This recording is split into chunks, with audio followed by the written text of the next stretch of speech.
সদস্য সচিব এবং আমাদের নেত্রকোনা জেলা বিএনপি এবং জনস্থ অঙ্গ সংগঠনের সম্মানিত নেতৃবৃন্দ, আসসালামু আলাইকুম। সেই সাথে আজকের জনসভায় উপস্থিত আমার প্রাণ প্রিয় ভাই এবং বোনেরা, সবাইকে জানাচ্ছি আমার অভিনন্দন এবং আসসালামু আলাইকুম। ভাই সকল, বোন সকল, আপনারা জানেন গত 17.5 বছর আমি কারাগারে অন্তরীণ ছিলাম মিথ্যা মামলায়। 2টা মিথ্যা মামলায় আমাকে 3টা মৃত্যুদণ্ড, 3টা যাবজ্জীবন দণ্ড, 20 বছর 10 বছর দণ্ড, এত সব দণ্ড দিয়ে আমাকে রেখেছিল। সেটা বাংলাদেশে তো পুরো পৃথিবীতে কারো এত দণ্ড ছিল না। আল্লাহর মেহরবানি, সবার কাছে সবার আগে আমি সেই জন্য আল্লাহ সুবহানাহু ওয়া তাআলার কাছে শুকরানা আদায় করছি যে আজকে আমি মুক্ত অবস্থায় আপনাদের কাছে আসতে পারছি। এবং আপনাদের দোয়া, আপনাদের সহযোগিতা, আপনাদের কারণে আল্লাহ পাক আপনাদের দোয়া কবুল করছে এবং আমি আজকে আপনাদের কাছে এসেছি।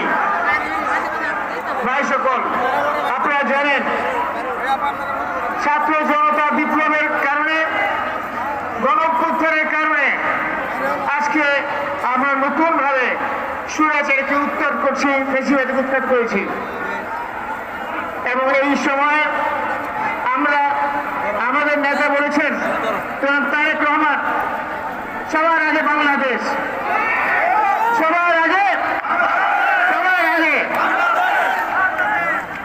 অতীত আমি কখনো বাংলাদেশের স্বাধীনতা, সার্বভৌমত্ব এবং জনগণের স্বার্থের বিপক্ষে কোনো কাজ করতে দেয়নি বা করি নাই।